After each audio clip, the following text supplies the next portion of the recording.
Alright guys, I've made a backup. Let's do this. Foxy boxes in 1.9.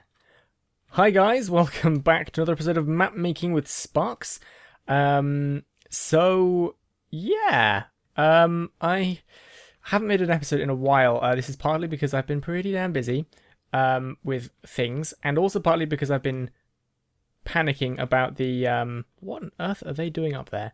Been panicking about the 1.9 snapshots, because there's a lot of very cool stuff coming out for the snapshots, and I've been agonizing over whether or not to update Foxy Boxes to 1.9 now or later, and I think I'm going to go with now, probably. So I've made a 1.8 backup of this before we continue, but a lot of stuff has changed with command blocks and resource packs. You'll notice that the slime blocks and the furnaces are still, they look normal. This is because if you look under resource packs, all of these are 1.7 enabled resource packs. I've made 1.81 for some stuff, but the Sparks game resource pack needs to be changed. So I'm going to quickly, there's a very simple change you can make, which I'm just going to try. 1 second. So there's a, inside a texture pack, there's a pack.mcmeta file, and you can change the pack format from 1 to 2, and that supposedly allows it to work with 1.7. However, I'm not entirely sure what this entails in terms of, like, I'm not sure if it'll work. So it's still not marked as compatible here. Well, I'll try it. What happens? It works, I guess. Both of them appear to work. What? There's water in these crates now. They're still displaying weirdly. We're not using these crates anyway. But yeah, the reason I wanted to update to 1.8 mostly is because we have a new way of storing things on entities, which is to use. I've completely forgotten what I was going to say. Yeah, we've got a new way of storing things on entities, which is the tag. We can tag entities, which is stored in the NBT data of the entity instead of on a scoreboard, which could be kind of useful for summoning in an armor stand with data on it without having to summon it in with one command block and then give it data via a scoreboard command for a second command. So that's kind of cool. The other thing, the really cool thing, is that we now have the levitation potion effect, which I'm hoping is going to let us force players... Whoa, look at the way that displays in my inventory. That's crazy. It also looks really low. I think it... How does that look in my hand? I think I need to talk to a resource pack person about how to update this stuff to to 1.9, but it'll do for today's episode anyway. So I'd like to make it so that if you land on one of these with enough velocity, it will launch you up, because I believe with the levitation effect you can force people to fly through the air. I also want to look at jumping, because we had this problem before where I thought it might be kind of cool to let people jump 2 blocks instead of 1, but thought that they spent too long in the air, and I think it might be possible to give them jump boost and a negative, like a levitation effect, which forces them to land faster, and by combining them, it might be possible to make them go faster. We also have these platforms. We can change it out so that we use shulkers for the hitbox of the platform, so that we can have a much clearer platform boundary. So quite a few things that we can do better in 1.9. So I guess I want to start off today's episode by looking at some levitation effects and what they can do to us. Also, by the way, we now have the potion effects listed up here on the heads up display, the potion HUD, and I don't really like it up there. It's irrelevant to our game, but the effects are needed for the game. I think a lot of minigame makers are going to have this issue. So I'm hoping that we can in some way delete the texture for that, or make it blank or something, or at least make them look more like something you'd see in Foxy Boxes, although I'm not really sure what we could put there. I doubt we can just completely delete this because this text is still going to be here, and we will be using the inventory as a menu later on. So let's just take a look. I haven't played with this at all yet, so I'm just going to try a levitation effect right now. Effect, Sparks, Minecraft levitation. So a level 1 levitation effect does this. So if we do like a level 5, it's not that fast. What about like 20? Whoa. Okay, so we can launch people. The problem I'm seeing right now is that a 1 second levitation effect is too long. That's too much of a launch. It's a good speed, but it's too far.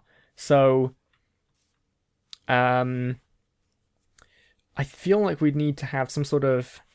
What if we put this down here? Oh, that's not right. That was from earlier. Put that in here, and then get a repeater. Oh my god, we're actually going to use a repeater right now. We needed a short delay. I'm wondering if we can cancel it out in a tick instead of a second by running it again at level 0, or for 0 seconds. So now what happens if we push a button? Is it going to launch us, but for less height? It seems to. So what if I give myself like a 2-tick delay? That's cool. It's kind of funny because I'm not pressing space or anything. It's just launching me in the air, which is awesome. This is exactly what I wanted. What happens if we make this like 50?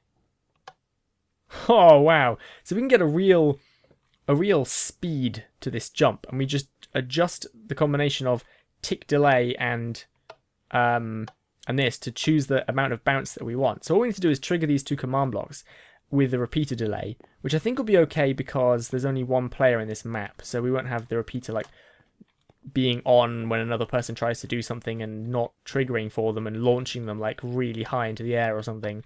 Thank God. Although I don't know what would happen if it was pressed twice in quick succession. But I think it'll be okay, probably. If we just give this a short pulse in the first place, it should be good. So that's pretty cool. I should also switch this this texture pack over so that we start using pistons now. But that's pretty cool. So the question is, can we... let's give ourselves some jump boost. Oh, by the way, tab completion and command blocks. Look. Ah! Jump boost. It's so good. This is one of those things which you're gonna downgrade and you're not gonna be able to do without it. So let's give ourselves jump boost. Jump boost 3. Like this. Oh, okay. Me jumping clears my jump boost because of the command blocks I've got running over here. Let me quickly turn that off. That's probably box interaction here. I'll just break that so I remember it's off. There we go. So hopefully that will no longer be cancelling out my jump. Yeah, okay. So we got our jump boost. How many blocks high can we jump here? That looks like 3. Or maybe even... Yeah, 3. I'm going to lower it a little bit so that we have... jump boost 2, like so. So we should be able to just about make 2 blocks. Yeah, so this is the kind of height that I want people to be able to jump in Foxy boxes, but it's I'm spending too long in the air. Wait, this is 3 blocks. I think I want this a little lower again. Hang on. Okay, this is jump boost 2, which lets me go up 2 blocks. So I feel like I'm spending too long in the air. Now, the question is, can we do a negative jump boost, a negative levitation potion effect, which forces us at the ground? Because I've heard you can do this. So what if we go for, like, 250? For 10 seconds. Or, like, no, like, let's do, like, 4 seconds. Okay, so... That's kind of making me fall slower. It's also making me rise slower. I think I'm jumping less high. Yeah, look at that. That's weird. Okay. What about like 500? Is that... It's probably 255 is probably the highest we can go, isn't it? It's not going to let me do 256. Yeah, 255. So 255, what do you do to me? It stops me jumping. Kind of like a high jump boost effect. That's interesting. Except this one kind of lets me skate around. Like, it's like the floor is slippery right now. Did you see that? Like, I'll push it, so I'll walk forward, and then I'll stop, and I kind of glide to a halt. That's really weird. Shame you can't jump while doing it. I wonder if the jump boost is like countering it in any way when I press space. I don't know. I thought... So what does 254 do? Very slow fall. Okay. Oh yeah, look at that. That's launching me down. So we may be able to make it so we can jump 2 blocks into the air, but spend less time in the air altogether. That might be possible. I may have to play around with the different combinations of jump boost and... Whoa. That's a little bit too short a time in the air. Uh-oh. Oh, no. Oh, dear. This is probably a little faster than I wanted. This is jump boost 20 with levitation 128. Is 129 worse, I wonder? I seem to fall very quickly. I think it's too fast. It would be... Actually, you know what? We should use that for the ground pound so that you fall faster. Give them... Yeah, like launch them straight down when they ground pound. That'd be awesome. So let's actually just try that. So 128, take that. And, oh, I'm going to get rid of that jump boost. At the very beginning of the ground pound, which is a right-click attack. So probably this command block here. What was that? Spruce sapling? No, I'm just misreading things. We could try putting it here. We'll just leave it as effect sparks for now. So if I go into... If I go up here, and I go into game mode 2, I should now have... I don't appear to have the entities around me. Oh no, I do. Okay, so now I'm being forced into the ground. So if I jump and then right click, nothing happens. Oh baby. Okay, right. Where are they? So they are surrounding me. I wonder if something's changed. Like the is pounding thing isn't turning to 1 anymore.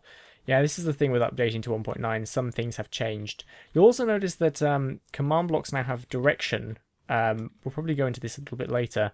And you can also set them to be always active. So they don't need redstone strips like this anymore, which is kind of interesting. It'll reduce the size a little bit, and we can also make it so they no longer cause any tile updates, any block updates. So this basically means that we don't have to space them out per chunk anymore. We can just have them all together or group them however we really want without too much of an issue.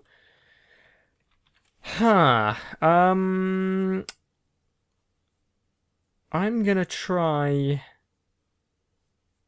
what I'm gonna do now is I'm gonna go over to I'm gonna change the resource pack over so pistons have the box texture, and I'm going to convert the box interaction strip to the new command block format using the new command block stuff. And while we do that, we'll add we'll remove the jump boost giving effect and change it with a levitation effect so that the box actually launches us up. So I'll be right back when I've worked out how to change the texture over. Okay, I've converted it. That was pretty easy. I literally just renamed the file from furnace to piston. Now the question I'm wondering is, what does it look like when I power it? Okay. Fair enough. We're gonna have to make sure that people can't power that, because that's kind of interesting. That would be awesome though if we could retexture like. So now I almost want to reserve pistons for a certain kind of box. Wouldn't it be cool if there was some kind of box which, like, it's almost like a piston in a box. So if you do something to the crate, then like the side of one of the sides of the crate pushes out, and we'll have like the crate texture here, and then you can sort of see the piston on the inside here, and then the outside of this is still like the crate texture. That would be kind of cool. Like you could use it to, I don't know. There's probably some sort of interesting puzzle mechanic you could use a box for which pushes. I'd have to think about that. That's kind of interesting. In which case, maybe, considering that we're going to have different kinds of boxes that do different things, like I asked about in the previous episode, it might be interesting if we basically keep the furnace, but also let pistons have this texture. And then we can have different orientations of furnace and different orientations of piston all act as different kinds of box. I think that could be kind of cool. I'm not really sure what we'd use these crates for. They could push other crates, I guess. Well, they can't push other crates because they're furnaces. We could do something with them, probably. I just kind of think it's a cool idea. It could be used to get to higher places, maybe. I'm not sure. But that's kind of interesting all the same. That the texture behaves like that. It's kind of cool. So I guess for now I'm going to change it back from piston to furnace. And we'll look at pistons again in the future. Well, my fraps crashed while I was changing that over, which is always a good sign. So let's take a look at this then. So we've got our command block here. I've moved the old redstone up here, and this is kind of how I'm going to do it. So first of all, we're going to set this to always active, and then we're going to set this from impulse to repeat, which creates this little purple command block. I think most of you probably know what these do now, but basically these will continuously output the command that's inside them. There's no power, nothing. It's awesome. So we're going to put our first command. I'm not copying from there, from up here. So our first command is this one here. Paste that in here, and that basically just runs. Now there's another kind of command block called the chain command block, which is green and basically just chains any signal that gets through it. So you can chain them all together. No need for redstone blocks at all anymore, which is fantastic. Just needs to set this to always active. So our second command, this one here, will go in here. It's pretty cool. And then we just do basically a line up to these furnaces, and I'm going to go up and then back around in the opposite direction in a sort of upward facing zigzag sort of thing. Okay, so we've reached the jump boost effect right here. So this is executing on anyone with a velocity of 6 with a furnace below them to have the jump boost effect. So we're going to change that out, put it here, and instead of jump boost, this is where we want the levitation effect to go. Now,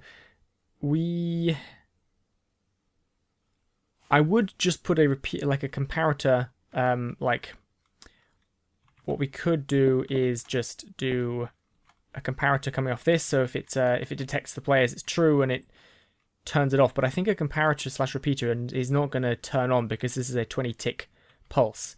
So I think what we're going to have to do is we're going to have to replace this with a set block and like pulse the two command, like have it next to it or just below it for the jump. So I think we want to, I'm going to try something here. So I'm going to put another chain command block down here, like so. Sorry, a repeat command block. And I'm going to set it to needs redstone. And then I think what we can do is we can block data this so that it changes from needs redstone to always active. And that will apply the effect. And it will apply it like several times, but it will succeed when it applies it. So it'll turn this comparator on, and from that we can... that's a 1 tick delay, which is probably going to be enough. Then from there we can reset its block data to unpowered, and also remove the jump boost effect. So let's just try this. We're going to go say hi. We're going to do say hi and actually get rid of that. Oops, like this. And then I'm just going to try, like, I'm going to check the block data for this because I think it's called power or something. So block data of the block 2 blocks above my feet. Oops. So we've got powered and auto. So I think if we do powered 1B, it should start saying hi. It doesn't. Probably needs a block update. No, it just... Did I... hang on. What? I set the powered to 1B, right? Is the needs redstone something else? What else do we have? Auto. Could try setting auto.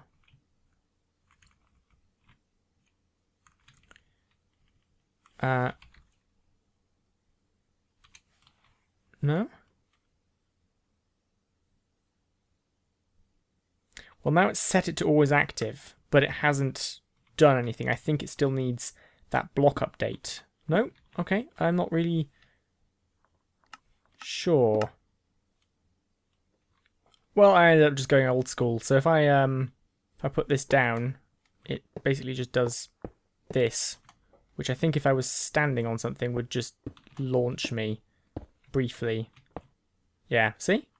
It's pretty cool. So I think we just need to set block a redstone block in that slot, which is, it feels old, but I guess it works. So we're gonna execute on everybody with that score that have a furnace under them. Instead of putting effect, we're just gonna put set block here. Set block, and I'll have to get the distance a second. Hang on. So now if I jump on that, is it powering that over there?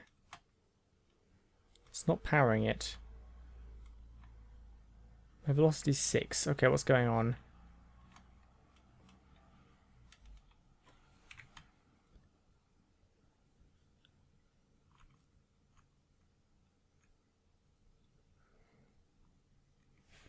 Oh, oh, okay. It's execute. Oh.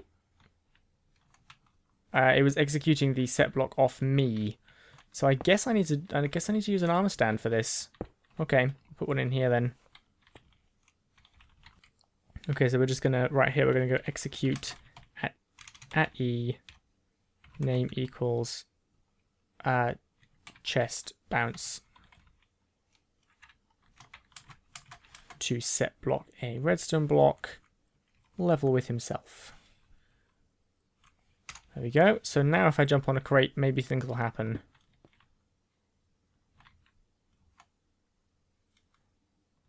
Did I mistype his name? Crate bounce. Yeah, crate bounce, not chest bounce. Okay, one more time. Boop. Oh, that is so cool. I think we need to set the we need to set the swirlies to invisible. But otherwise it's good. It's good. True. True.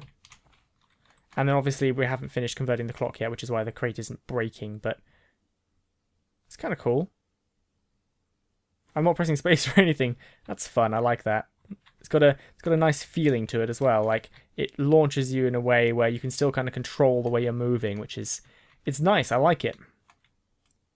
Okay, and then the final command block here is destroying the furnace when you land on it, when you bounce off of it. These four here are for the breaks when you land on the corner of the block, which people suggested solutions for last episode. There's really good ones.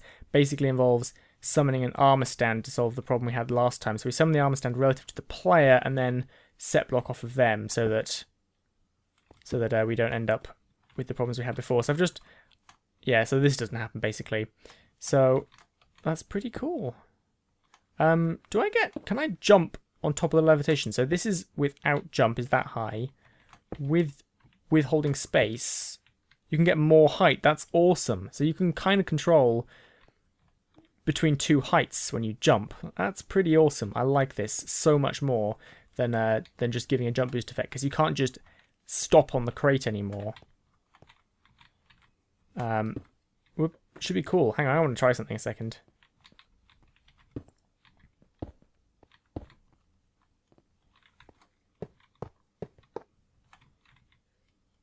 Here goes. Whoop. Ah. Whoop.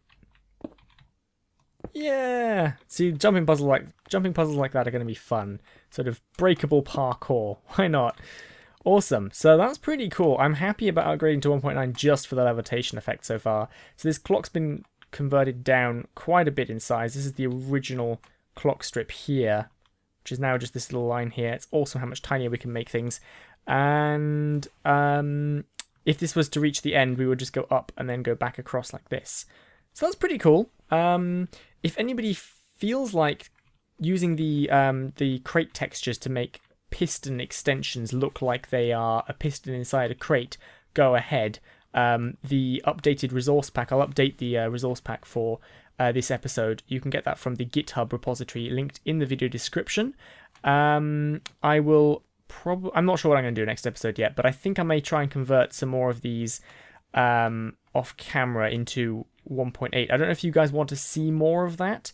If you wanted to see me convert more of this stuff to 1.8 with like the command block clock stuff, let me know. Otherwise, I'm probably just going to do it off camera. And we'll get back onto this hopefully much sooner for the next episode, because I'm feeling back on track now that I know a little bit more about what's going to be happening with 1.9. So thank you very much for watching as always, and I will see you next time.